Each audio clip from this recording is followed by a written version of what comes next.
OneMic might come with his family, but Ali Badawi might come with his slave queen. You know?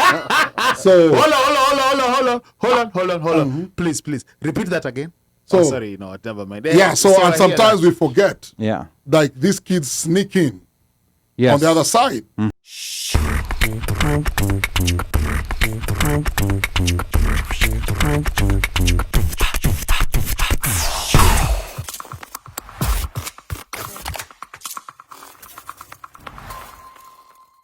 I believe that, you remember when we had the Hakuna Matata petition going around?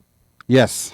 And that was a couple of years ago. Yes. And we were all up in arms saying, oh, Hakuna Matata is a Kenyan thing. But when I went down, after we did our children's tour promoting a Sabu Moja Mbili. And the reason why I made a Sabu Moja Mbili, I wanted my son or my kids to grow up listening to music. Like I was giving them an option. So when I see they are all stuck on TV watching all Disney programming, and there's no people of color. When I say people, not even like they don't see the imagery. You mean Omosh Ayuko? Yes.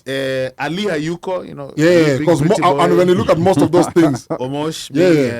So and then Chocolate. I went to Kenya. When I do my show here, when I was doing the kids show. Yes. I do my 45 minutes. Those kids come out of that, just 45 minutes with them. They're singing Swahili songs. When I went back home, I realized our kids, they're all caught up with the Bani. They're caught up with all this content that some of them don't even understand. And that is Madhogodhanio, but yes. Carry on. So, and even in Kenya, when you look at like our surrounding, family entertainment is put at a bar. So you go to a bar with the kids, like for guys to get their kids out to play, the bar has to make them a bouncing castle outside. On the side, yeah. And that's how they forget that OneMic might come with his family, but Ali Badawi might come with his slave queen. You know? So hold on. Please, repeat that again. So sorry, no, never mind. Yeah, so and sometimes we forget. Yeah. Like these kids sneak in on the other side. And they, so you find that we have a lot of those structures are broken down. Yes. So, and then I came to DC. I linked up with the family music children. When I was promoting the album, we got into the Children Music Network, all that. And I linked up with a brother from DC. And when I went on what do you call this show? Radio 1. Yeah. Radio 1. And the time that petition was going on. So we decided, like, actually we realized we don't have content geared towards our kids, you know? And if we have content, it's not in the right forums.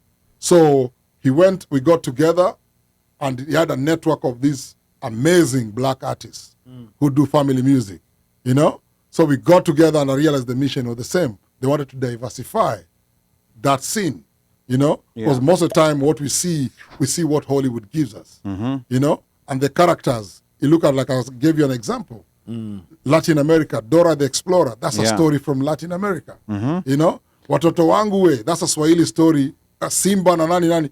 Those are stories. When you grew up, our uncles told us stories. I know. Our grandmas told us stories. Hadithi za pauku wa pakao, sahani ya mchele, giza ya mwizi, kiboko cha mtoto mkorofi. See those na maziwa ya watoto wa Nyayo. Yep. So those things now, and then you animate those things. You see, those are stories that our kids are supposed to be watching. So the generation that we have now that is raising kids, we have to go to the bar.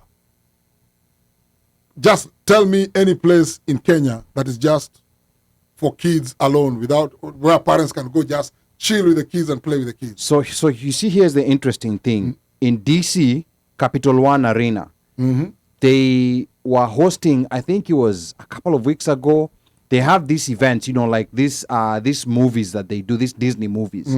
So they come and recreate it in that arena on ice. Yeah. So it's kind of like the same characters. It was Disney on ice. The same characters are going on the ice and reenacting the movie.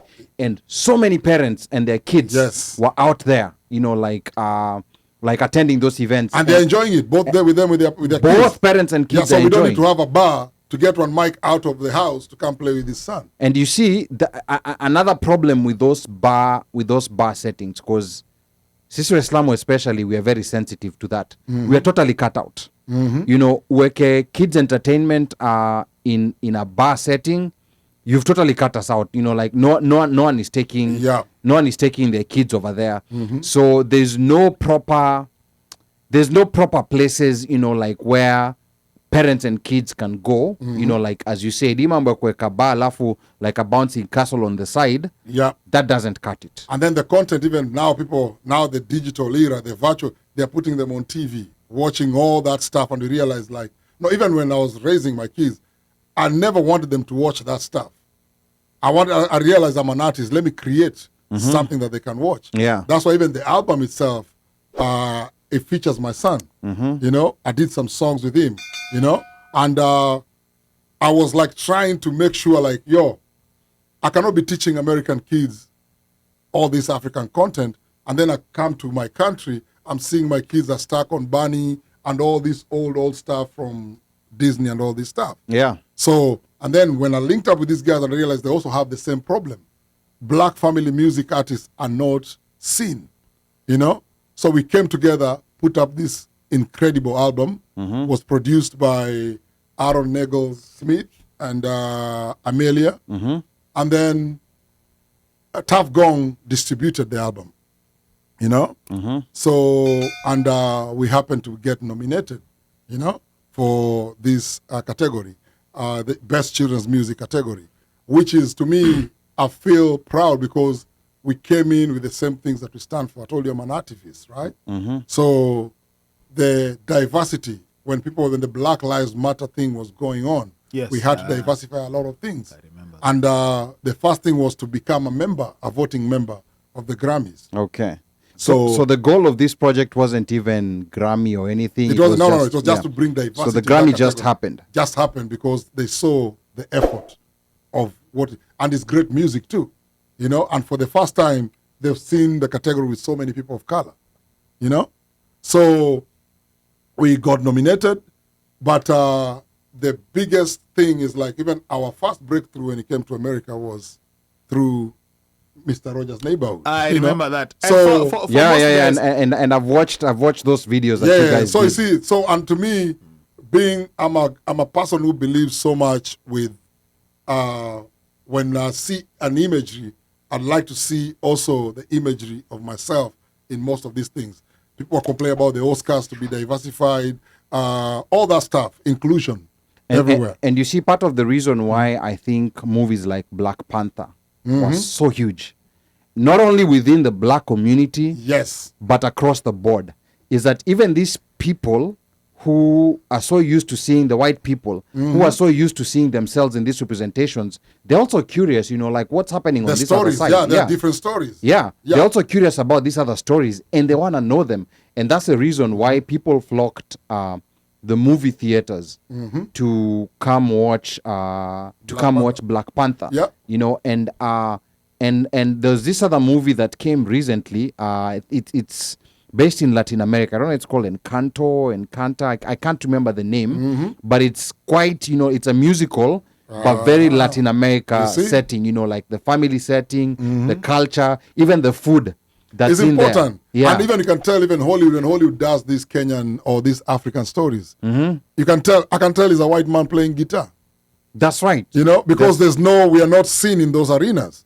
So you can tell even the stars are, oh, bugu, bugu, bugu, bugu, eh, jogo, jogo, jogo. They're trying to imitate some things because they don't understand the language. Yeah. So they do all this gibberish stuff. Oh, bongo, bongo, bongo. Like, it's a kind of like a cheap mockery. I know it's a mockery. And yeah. we can tell, as Africans, we can tell, yo, these guys are trying to play African. We'll give it to the Africans, then they play the music. Yeah, even when they try to do that, Yeah. you know, like typical African accent, you know, Yeah. like you know, like it kind of sounds. You can tell this is someone who's just making up an accent and calling it an African accent. Exactly. Yeah. So we are not seen.